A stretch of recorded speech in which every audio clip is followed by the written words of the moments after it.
Welcome back to Open Med School. In the last sessions, we have discussed about the breath sounds, various additional sounds. Today, we'll be discussing about pleural rub and voice sounds. Let us have a recap. So, lung sounds you divide into breath sounds, adventitious sounds, and transmitted voice sounds. So, we have discussed about the breath sounds, vesicular breath sound, tubular breath sound, bronchovesicular breath sound.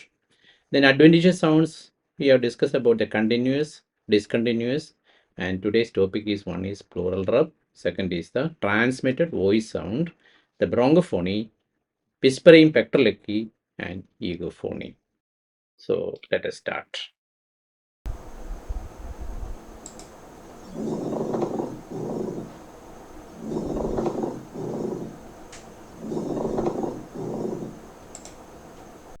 So this is a pleural rub. So what is pleural rub? When the pleura is inflamed during inspiration, at the end of inspiration and beginning of expiration, the pleura will rub each other and it will produce a harsh grating sound caused by rubbing of the inflamed pleural surfaces against each other. So it is biphasic. It occurs at the end of inspiration and beginning of expiration. So what are the causes? Any cause of inflammation of the pleura, like or otherwise called pleuritis, may be due to pneumonia, that is pneumonia extending to the pleural surface. Second is tuberculosis, pulmonary infarction, connective tissue disease like systemic lupus erythematosus. So remember, these are the, and of course the among the pleuritis, pleurisy, viral is one of the important causes. Following trauma also you can get. So let us look into this picture and see. So as I have mentioned, when the pleura rubs each other, you get the rubbing sound. So the many times it may be confused with the crepitations. So how will you identify? Number one point is it is biphasic. It is occurring at the end of inspiration and beginning of the expiration. So identify the phase at which the sound occurs. Second, the quality of the sound. It is already said it is a rubbing or grating sound. It is a more superficial sound. The sound appears to be superficial. If you press with the diaphragm, the sound will be more prominent. Second, it will not change with the cough because it is the inflamed pleura. So crepitations may change on coughing. And another very important thing, this is usually associated with pain because it is a pleura is inflamed. So patient will have features of pleurisy and may complain of pain, and they may locate the site at which patient has got pain. And again, the site where it occurs is very important because the maximum mobility occurs in these are the infraaxillary or infrascapular region. So it is these areas that you get the pleural rub. So hope this point is clear. This is a usual question in the examination, how to differentiate a pleural rub from crepitations. So the clinical history, the pain is very important. Now we go into the next sound, the Hammond's sign, otherwise called the mediastinal crunch. It is a crunching,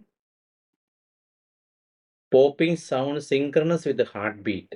So that is important. Best heard over the precordium in the left lateral decubitus position. It occurs in pneumomediastinum.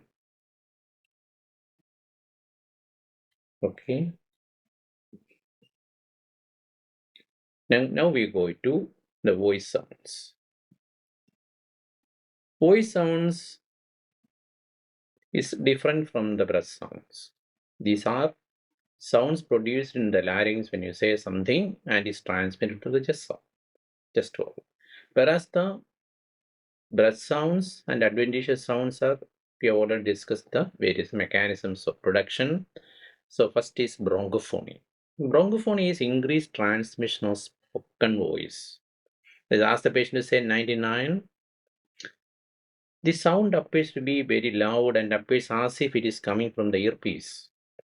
Whereas in a normal person, when you are talking, or a patient is saying 99 or 111, it appears as if the sound is coming from a distance, that is from the chest piece. That is very simple way to identify. In which condition you get bronchophony? Bronchophony is heard in when there is a consolidation. Classically, it occurs in pneumonia. Hope it is clear to you. Now we go to the next thing, how to look for. So here you can see, keep the diaphragm over there and ask the individual to repeat words or phrases. Commonly used is 111 or 99. It is all heard louder over the consolidated areas clearly. In a healthy person, it is a muffled sound. Okay. Now we move on to the whispering petrology. Whispering petrology literally means chest speaking, reflecting the fact that the patient's whispered voice becomes audible and distinguishable upon auscultation over the chest in the presence of lung consolidation usually occurs. That is, you ask the patient to whisper something, you can clearly hear it. That is what is called a chest speaking. That is the word meaning of whispering petrology. So remember this terminology, whispering. Again, it is heard in consolidation. Now we go to the how to look for. Again, as already said, you can keep the diaphragm and ask the patient to say, and you auscultate it.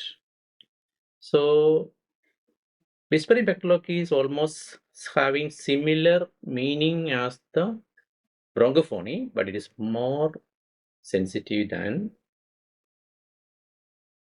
bronchophony. Now we go to the next thing, egophony. Egophony, the sound imitates the nasal quality bleating of a goat. When you say E, it appears as A. That is why that is this called. So I ask the patient to say B, it may appear as A. And it has got the quality of a goat's bleating. Cause are again consolidation. So whenever there is a consolidation, you have to look for the whispering petrology, the bronchophony, and the egophony. And this summary of the abnormal sounds. So you said about the bronchophony, whispering petrology, egophony. And all these are seen or heard in consolidation. Now one more sound is a coin sound that you usually look for in pneumothorax. So here what you do, you keep a coin on one side and stethoscope on the opposite side. You can catch hold of the coin like this, ask the patient to percuss, or you can ask the assistant to percuss on the coin while you are auscultating on the opposite side. So keep the coin on one side and the opposite side, keep stethoscope, and you can either you can percuss while the patient is keeping the coin, or you ask the assistant to keep a coin and percuss on while you are auscultating on the opposite side. This is seen in pneumothorax. So coin sound is a feature of pneumothorax. So this picture shows the collapsed lung margin, and this is the X-ray of a patient with pneumothorax. In pneumothorax, the tapping produces high-pitched metallic ting sound that is transmitted. Mechanism is air in the pleural cavity acts like a resonating chamber and amplify the sound. So today we have discussed about the voice sounds. We have discussed about the pleural rub, and voice sounds and breath sounds. The difference is that breath sounds are produced in the airways, whereas the voice sounds are you are asking the patient to speak something and you are auscultating and hearing the changes in the sound. Hope it was useful. Stay tuned. Thank you.